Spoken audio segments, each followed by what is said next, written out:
What's up, Internet? Welcome back to Wolf Watches, and today we are going to look at the first episode of RWBY. Now, I actually got a chance to see this in theaters, but I wanted to wait until everyone had a chance to see the episode before I started the breakdown. And it's so much fun, and I personally had a really good time. Hung out with a couple of friends, saw it in theaters, pretty good. So anyway, the first episode came out, and it's a pretty good start. We got, the animation is just as good as it was previous volume. We got to see a few new Grimm, which is always a plus for me. There's a little bit of mystery and intrigue, and already we're seeing some of the repercussions of holding on to the relic. There's even like a couple of things that I'm actually really excited about, because it kind of confirms my theory about like what will eventually be going on, but we will get into all that stuff later, I'm sure. And so, let's not waste any more time. Without further ado, here is my breakdown of the first episode of RWBY. And let me make this perfectly clear, there will be spoilers, okay? I'm gonna go through the entire episode. I'm gonna go over pretty much everything that I could see on a first and second and third pass. Obviously, I'll probably miss some stuff, but the overall plot points will be spoiled. So if you haven't seen it now, go see it, then come back to this video. Seriously, don't get these two mixed up.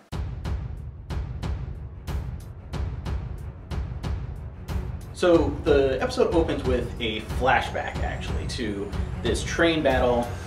Team RWBY, Team Juniper, Oscar and Crow are on this train, and they're fighting it off from from two types of Grimm. They're all flying Grimm, and one of them looks like sort of like a lion with like, I don't know if it's horns or fur or something, but basically it looks like a big mane. I'm guessing it's like some kind of bone or horns or something. And then the other one is probably what we saw on the poster, like I think they call it the Manticore Grimm. And all these Grimm can also shoot fireballs, because of course they can. So we get some pretty cool fight scenes with a couple of combination attacks, some quick banter between some of the other characters. And I will say it is so good to see that they're kind of back in sync. I don't see this as a super dangerous battle that they're in. They're kind of just handling themselves. But it kind of just says, okay, it's been some time, they've kind of gotten their groove back together, and they're all fighting with combination attacks. They are calling out names, they're kind of like anticipating each other's moves. I hope to see more of like them trying to bond together, and we sort of actually do see that later in the episode, but I hope there's more training involved. Like there was a little training in Volume 5 with Oz and Team Ranger. I'm hoping Oz gets to teach them a little bit more. So then we move on to what Adam's doing. And yeah, it's pretty much as bad as he had hoped. We don't see the conversation, but we get a pan of kind of like his entrance hall, or his throne room as he would call it. And the other members of the White Fang are not happy with him. They accuse him of abandoning his men and kind of make fun of him by referring that the Belladonna girl pretty much just wiped the floor with him, and they find that funny. Of course, Adam does not think this is funny, so he decides to kill them all. Obviously, there's a little bit more to it than that, but the Belladonna girl was the trigger for him to start murdering people. So we get the little clip of him kind of like he's sitting on the throne. There's dead bodies everywhere, and he just chops his throne in half and just yells at the sky, and pretty much makes it clear that he's gonna prioritize Blake over anything else, I would think. So now we get into the part where, just a little off topic, is that, so the Mistral White Fang know what happened, but we don't know if other members of the White Fang, or how big the Splinter group is. For example, in Atlas. This was something that was just brought up, I don't remember if I brought it up in a video or not, but a friend was talking to me, and because the communication towers are down, it's likely that other faunists haven't exactly heard the real story. So if Adam is able to play to their lack of knowledge, it is possible that there's a White Fang cell in Atlas, or Vale, or Vacuo that will still stand by him. Speaking of kind of like just incommunicado stuff, we then open to the official beginning of the episode before the train fight, with Crow reading aloud a letter he's written to Ironwood that he's going to mail at the train station that they're at, just in case it takes them longer to get there than the letter does. Looking at the train station, it's pretty big, it's pretty fancy, I like it. It's, I mean, nothing too crazy, but it is kind of cool how the arrival and departures board, Vale is crossed out on it. So despite the fact that it's been almost a year since the fall of Beacon, Vale is still inaccessible, which I think is kind of depressing. It's, I don't know, it kind of hurt me a little bit just to see that, because it's almost like, I mean, I know that there's people there and they're fighting and they're trying to take control of everything, but the fact that the entire kingdom is down and no one is still, after all this time, able to get there is kind of chilling. So also in Crow's letter to Ironwood, basically there's the official statement and then there's the statement that Crow is sending to Ironwood personally. So in the official story, White Fang members were trying to blow up the communication towers in Haven, and they were stopped by Gira and his members of the White Fang. Crow's appearance there is kind of explained as, oh, we were just there to see the headmaster. And since we were there, we heard the commotion, so we went out to help. And then the second part of that is that Lionheart was killed defending the school, so his betrayal hasn't been known. And because it hasn't been known, actually, that makes Crow's letter to Ironwood even more damning. It's going to be interesting to hear his side of the story once Crow and Ironwood come face to face. Alright, so then we move on to kind of Ruby's reaction to the train station that they're at, and her reaction between her teammates, her sister, and her friends. And it is adorable. It shows that I mean, everyone's super happy to be back together, and that makes me super happy. Not only that, but they're starting to act a little bit more like kids again, and after so much depressing and hard stuff, it's just so much fun. Especially Ruby's smile, and she's out shopping for souvenirs and stuff, and Yang is super excited to get a souvenir, but Ruby won't tell her. It's basically just typical sibling stuff for very close siblings, and it's adorable. Like the whole time Yang's like, oh, what'd you get me, Ruby? And Ruby's like, I'm not telling you. And, you know, they're just fighting. Yang keeps trying to get the bag during some of the scenes, and I love it. I think it's great. So we discover that they're on their way to Argus, which is a northern Mistral area. It apparently is a beach town, because Nora was like, do you think we'll get there for beach season?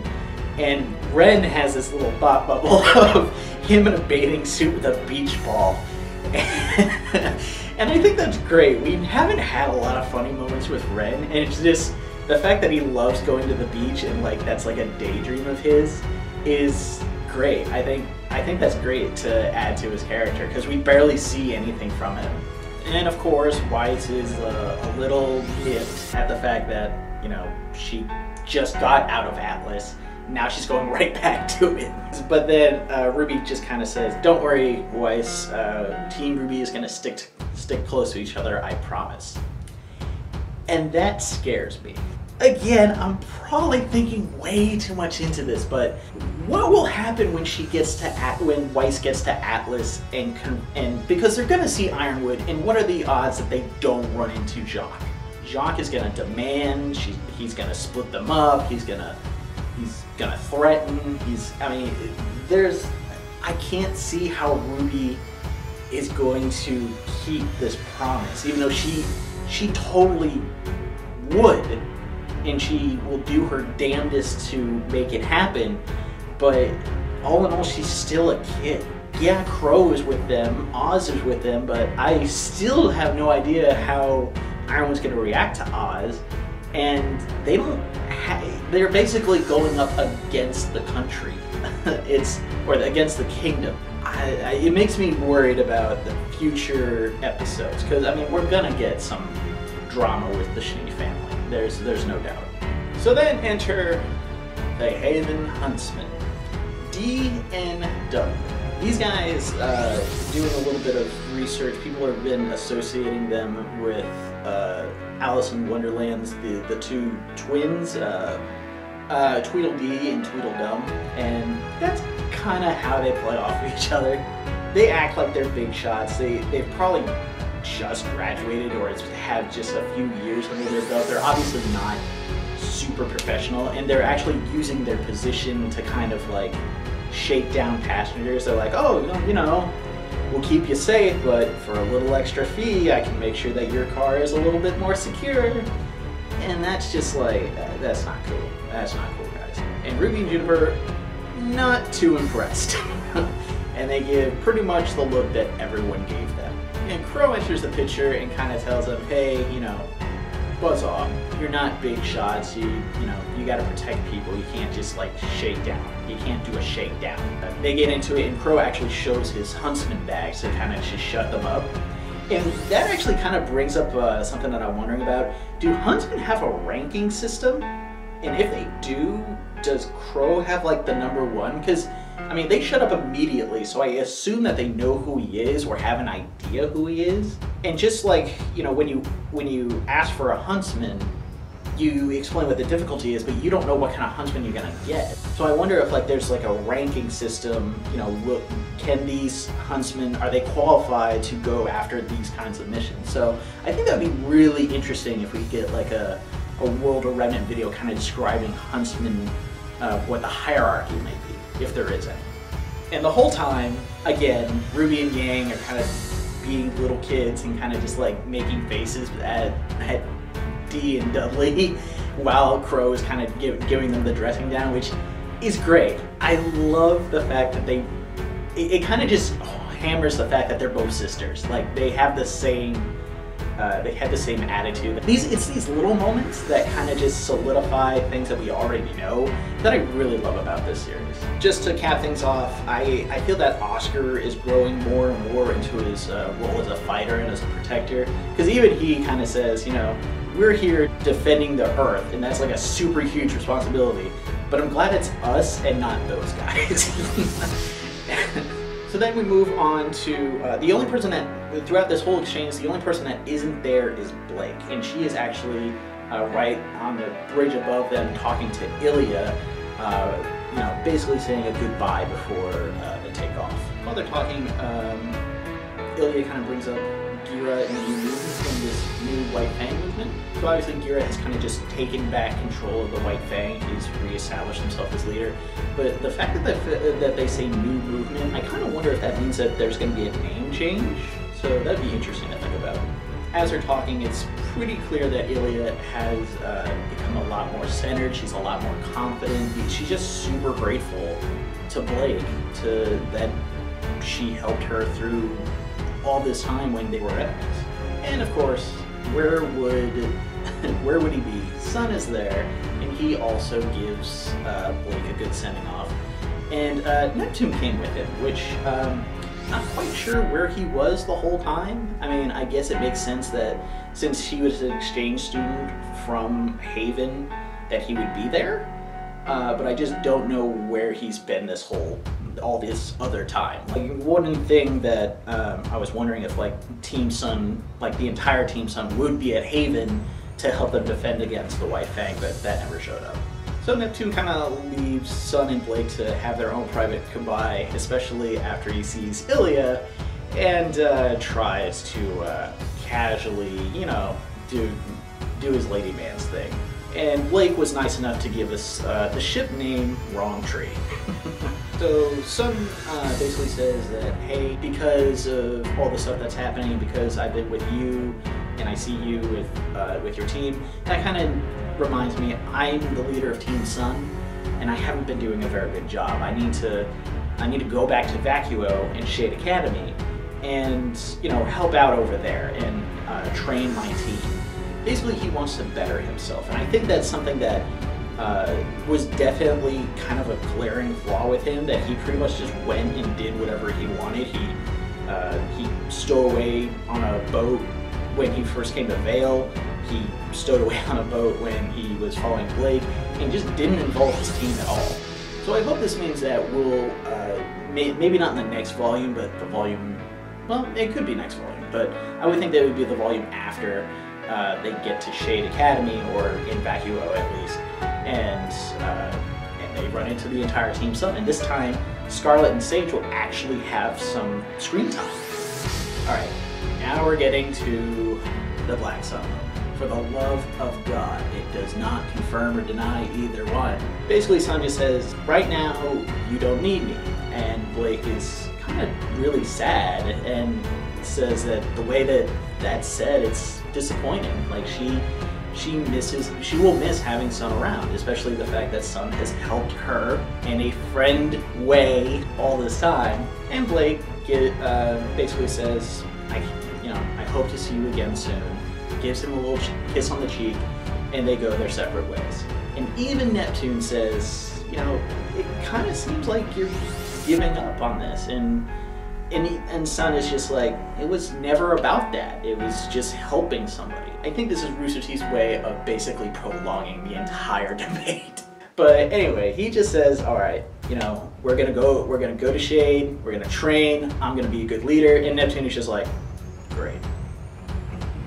Now we get to the train ride. During the train ride, we get our first glimpse of the new character in RWBY, and I don't know if her name has been announced yet, but because of her eyes, I'm just gonna call her Maz for now. So we just get a shot of RWBY in their cabin. They're just reading books. RWBY's playing video games, and she says, "All right, who else wants to play?" And Yang's like, "Oh, I'll grab my scroll." And Blake basically jumps up and pulls Yang's bag down and says, let me help you. And it seems like this is something that has been going on for a while. And Yang finally just kind of puts her foot down and says, you need to stop doing this. And Blake tries to play off like, what do you need? And Yang says, I'm very happy you're back, but what you did do without talking to us was a hard thing for me to deal with. I mean, I'm happy, but I'm kind of not forgiving you just yet. I mean, she doesn't say that,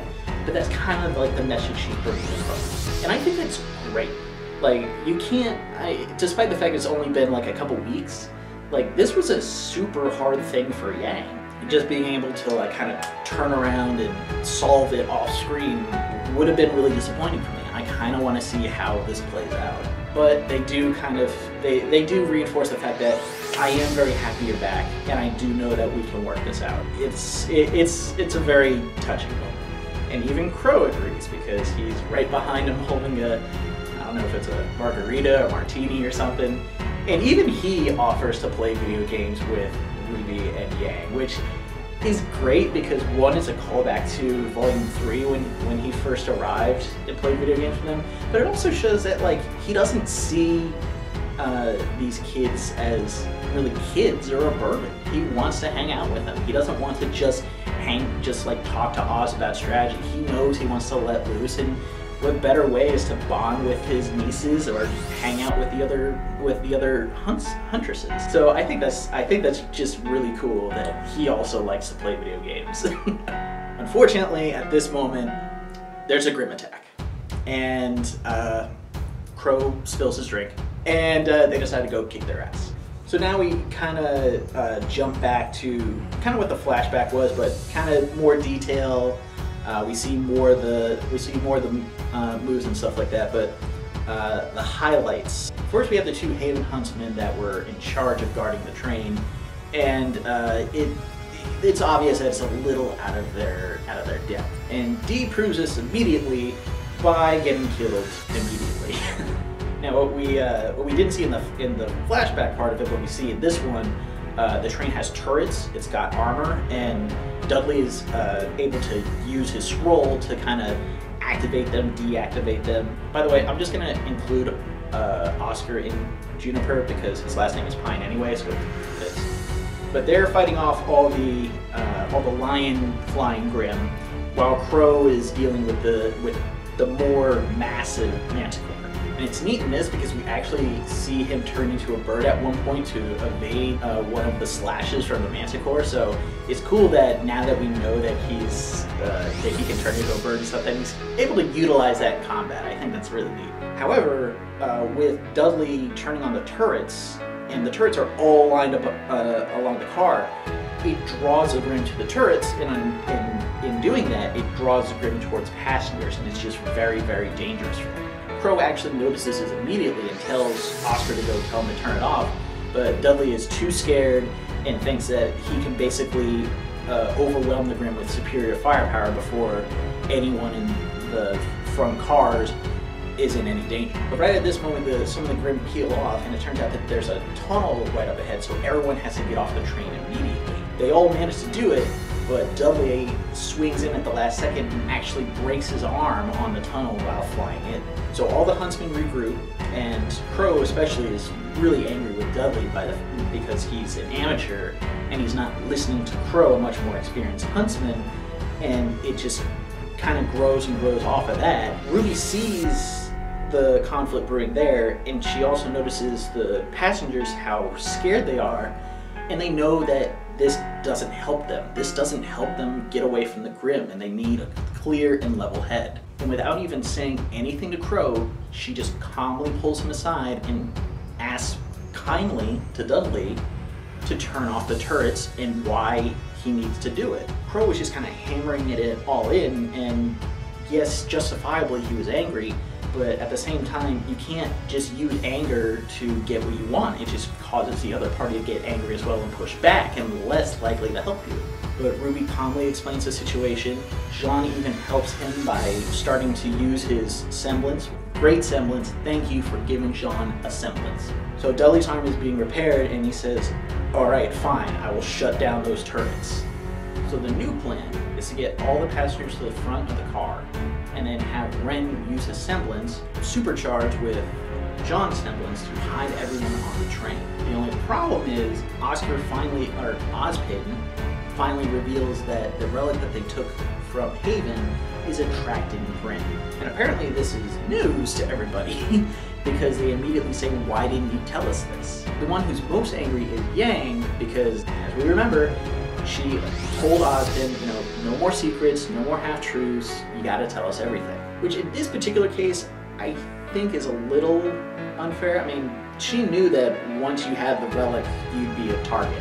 Yes, it attracts Grim, which is new, but she had to have known that it was gonna be more dangerous now that they had it. So that one that's just my opinion. But then RWBY just says, it doesn't matter right now, we can focus on this problem later. Right now, here and now, we have to follow this plan. So in order to make this plan a success, they would have to separate the car with Team RWBY, Oscar, and Crow on the back end fighting off Grim with the relic that they can't hide, while the rest of Team Juniper and the train with all the passengers goes on ahead. And John basically says, you have to promise us you'll meet us in Argus. So then we get a small montage of the plane going into action with the passengers moving to the front of the train, and we get another shot of Maz, and she kind of like looks around like, I know something is going on or something along those lines, and basically she has some kind of alternate plan, which we get to a little bit later. So after all that happens, Blake separates the train cars, which is kind of funny because she's always separating train cars for some reason. But when she does it, she thinks she sees Adam, and she goes to a combat stance, but then it realized it was just her eyes playing tricks on her. So I wonder, like, was it really Adam? Was she just imagining it? She just fears it, or is it something else completely? It's gonna be interesting. So now we get part 2 of the awesome fight. Ren and John use their powers to hide the train, and they just speed off into the distance with everyone else, battling it out. And it's just a beautiful piece of animation, really fun to watch, pretty cool action.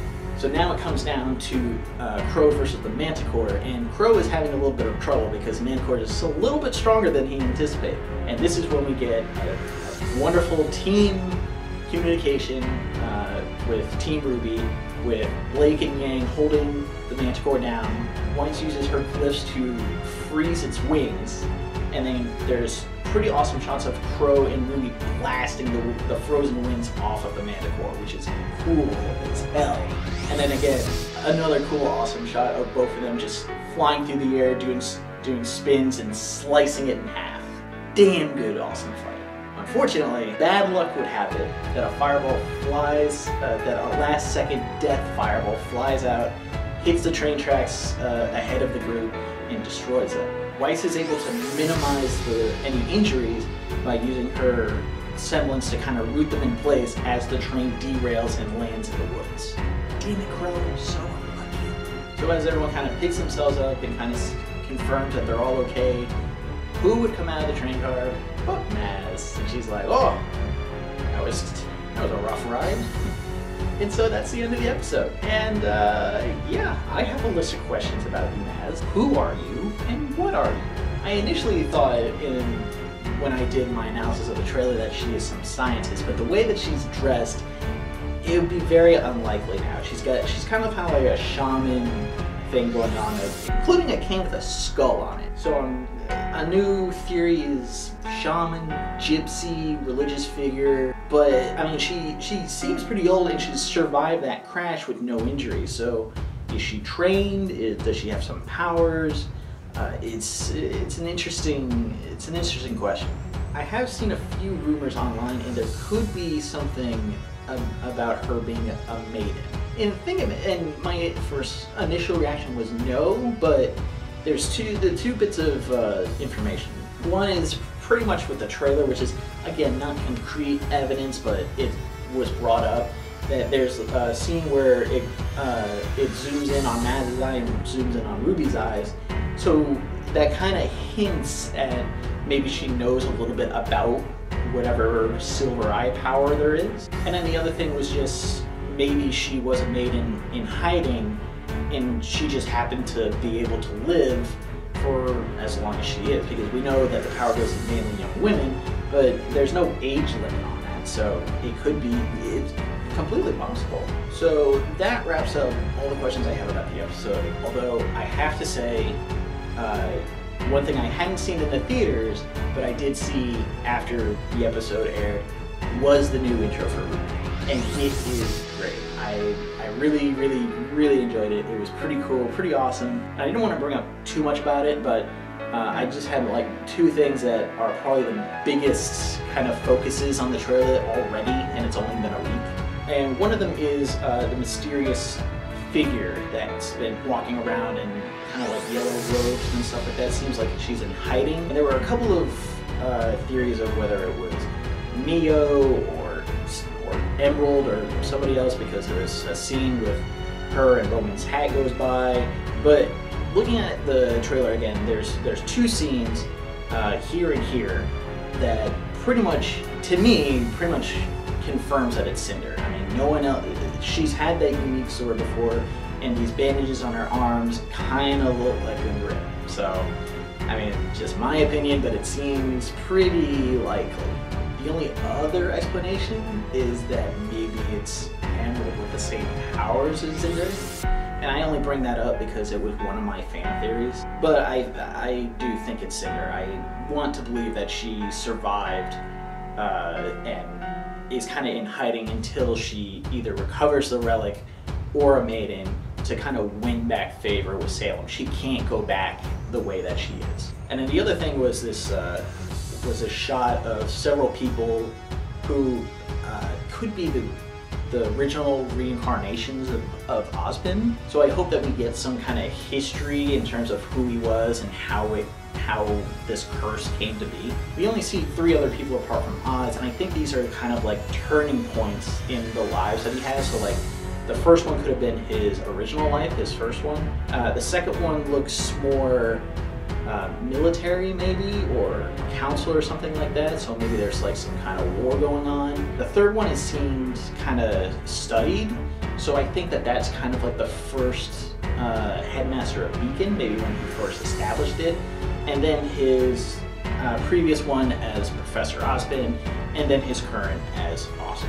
So those are my theories on the intro, kind of everything else that's going on. Really fun episode, I really enjoyed it, and can't wait for the next one. So what do you guys think? Did I miss something? Do you agree with it? Do you disagree? Is there something else that you thought was cool? Let me know in the comments below. Until then, this is the 84th Wolf, and I'll see you guys next time.